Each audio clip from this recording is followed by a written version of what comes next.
Subscribe कीजिए आपके अपने चैनल को, उसके बाद नोटिफिकेशन के लिए बेल आइकन दबाइए ताकि इसी तरह से आपको वीडियो प्राप्त होती रहे। धन्यवाद। अगर आपको स्वपन का अर्थ जानना है, उसकी रुचि है, तो आप सब्सक्राइब कर लीजिएगा। स्वपन का अर्थ शुभ बनता है या अशुभ बनता है और क्या प्रभाव रहता है, उसके बाद हमारे जीवन में क्या इसका स्वपन का प्रभाव रहता है भी है या नहीं रहता है, तो उसका अगर आपको अंकफल भी जानना है, शुभ अशुभ की गणना आपको करवानी है, तो आप सब्सक्राइब कर लीजिए। कोई भी आपका स्वप्न है, आप अर्थ उसका शुभ अशुभ की गणना करवा सकते हो। तो आपके समक्ष जो है दूरभाष अजय भाई वर्षों से ऑनलाइन कार्य कर रहे हैं। दूरभाष या चैट के माध्यम से कभी भी संपर्क साध सकते हो, तुरंत उत्तर देंगे, अच्छे से बातचीत भी करेंगे। तो कभी भी आप इनके पास संपर्क साधिएगा, किंतु अंक प्राप्ति के लिए नहीं, ये ऐसा कार्य नहीं करते हैं। चलिए आज आपको बताते हैं आपके स्वप्नों का अर्थ क्या है, शुभ है या अशुभ है, और गणना किस प्रकार होती है वो आपको बताते हैं। हर हर महादेव, जय माता दी। प्रिय दर्शकों, कैसे हो आप लोग? उम्मीद करता हूं कि आप अच्छे होंगे, स्वस्थ होंगे और खुशहाल जिंदगी जी रहे होंगे। और ये मैं हमेशा प्रभु से आपके लिए प्रार्थना भी करता हूं, करनी भी चाहिए, कि आप सब अच्छे हों, स्वस्थ हों, खुशहाल हों, आपका जीवन खुशहाली भरा हो, समृद्धि भरा हो, आपके जीवन में कोई कष्ट कोई परेशानी ना आए, यही हमारी कामना है। तो एपिसोड पसंद आए तो आप लाइक कर दीजिएगा, आपका धन्यवाद। तो आप सब्सक्राइब कर लीजिएगा अगर स्वपन ज्योतिष का अर्थ जो आपको जानना है, स्वपन ज्योतिष में आपकी रुचि है, पहली। और दूसरी चीज, अगर आपका कोई भी प्रश्न हो जन्म कुंडली से संबंधित, निःशुल्क आप पूछ सकते हो। तो स्वपन का क्या अर्थ शुभ बनता है या अशुभ बनता है, कौन से पहर का स्वपन है, तो आपको बताते हैं। जो आपके स्वपन आए थे उनके अनुसार, तो आप ध्यान से देखिएगा, सुनिएगा और समझिएगा, बहुत महत्वपूर्ण बात आपको बताएंगे। तो सर्वप्रथम तो अब स्वयं का स्वपन बताते हैं। ये तृतीय पहर का और 1:01 जब यह स्वपन समाप्त हुआ, और हम देख पा रहे हैं कि एक तालाब में घास फूस उगी हुई है। तालाब है किंतु दलदल से आप उसको मान सकते हो, घास फूस उगी हुई है, उसमें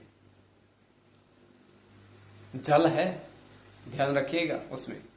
और उसमें हम देख पा रहे हैं कि प्रथम तो 6 बड़ी मछलियां विचरण कर रही हैं, वहां पर हैं। और वहां पर 2 साधु आते हैं और वो जल में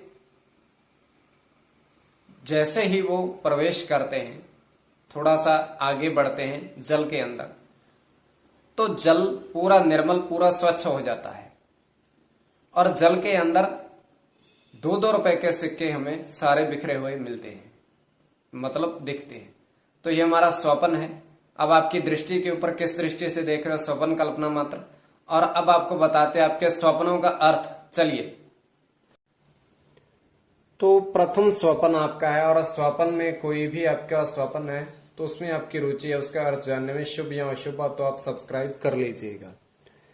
तो प्रथम स्वप्न था कि 2 व्यक्ति, मतलब 2 व्यक्ति, और उन्होंने एक तितली वैसे ही देखी। देखिए, कोई भी गिनती है उसकी गणना तो सीधी है। तो ये शनि का प्रभाव रहता है, 2 और अष्ट, और 1 का प्रभाव, और इसमें आपका गुरु 1 और 3। और ये शुभ स्वप्न है। समय इन्होंने कहा था 1:05 रात्रि के, और इसमें बड़ा महत्वपूर्ण समय भी होता है। तो द्वितीय स्वप्न शुभ या अशुभ है। तो उन्होंने रात में देखा, रात्रि के स्वप्न में उन्होंने देखा कि सुबह जब क्या कहते हैं, उन्होंने देखा कि 3 उल्लू, 3 की गणना। तो देखिए, रात्रि में देखा स्वप्न, ये उनका शुभ स्वप्न है। और ये उड़ते दिखाई दे रहे हैं हमको। तो उड़ते हुए दिखाई दे रहे हैं। तो तृतीय स्वप्न, उन्होंने 5 पतंग देखी उड़ती हुई। तो पतंग देखना स्वप्न में शुभ माना जाता है, क्योंकि आसमान अगर पतंग कटते हुए आप देखते हैं वही स्वप्न अशुभ बन जाता है पतंग ऊपर की ओर जाती हुई तो शुभ, नीचे की ओर आती हुई तो अशुभ। इस तरीके से गणना होती है। तो अगर कोई भी आपका स्वप्न है, गणना करवानी है, तो आप सब्सक्राइब कर लीजिएगा। 5 पतंग, और पतंग क्या कहते हैं, बुद्ध का भी प्रतीक माना जाता है।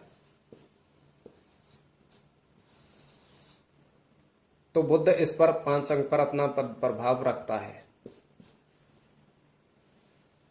तो अगला स्वप्न, पहले उन्होंने समय बताया था, सुबह का स्वप्न है 4 बजे का। इसकी गणना होगी या नहीं होगी, किंतु फिर भी स्वप्न का अर्थ जानने के प्रयास हम करते हैं। तो वो देख पा रहे हैं कि 3 हंस हैं।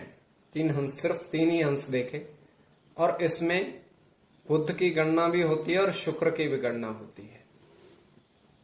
बुद्ध 5 अंक पर प्रभाव, ये शुक्र 6 अंक पर प्रभाव। इस तरीके से गणना होती है। और ये अगर ये सिर्फ विचरण कर रहे हैं तो शुभ है, अगर रोदन कर रहे हैं, ये रो रहे हैं, तो वही स्वप्न अशुभ बन जाता है हंस ही। देखिए कोई भी स्वप्न है उसका सटीक गणना शुभ या अशुभ की गणना होती है। तो कैसे, अगर वो प्रसन्न मुद्रा में है तो शुभ, अगर अप्रसन्न मुद्रा में, जैसे मैंने पहले भी कहा, पतंग ऊपर की ओर जाती है शुभ, नीचे की ओर आती है और अशुभ, तो है तो पतंग, किंतु उसकी स्थिति में परिवर्तन हो जाता है। तो ये आपको बता दिया। अगर कोई भी आपका स्वप्न है तो आप सब्सक्राइब जरूर कर लीजिएगा। स्वप्न ज्योतिष में थोड़ी बहुत भी आपकी रुचि है तो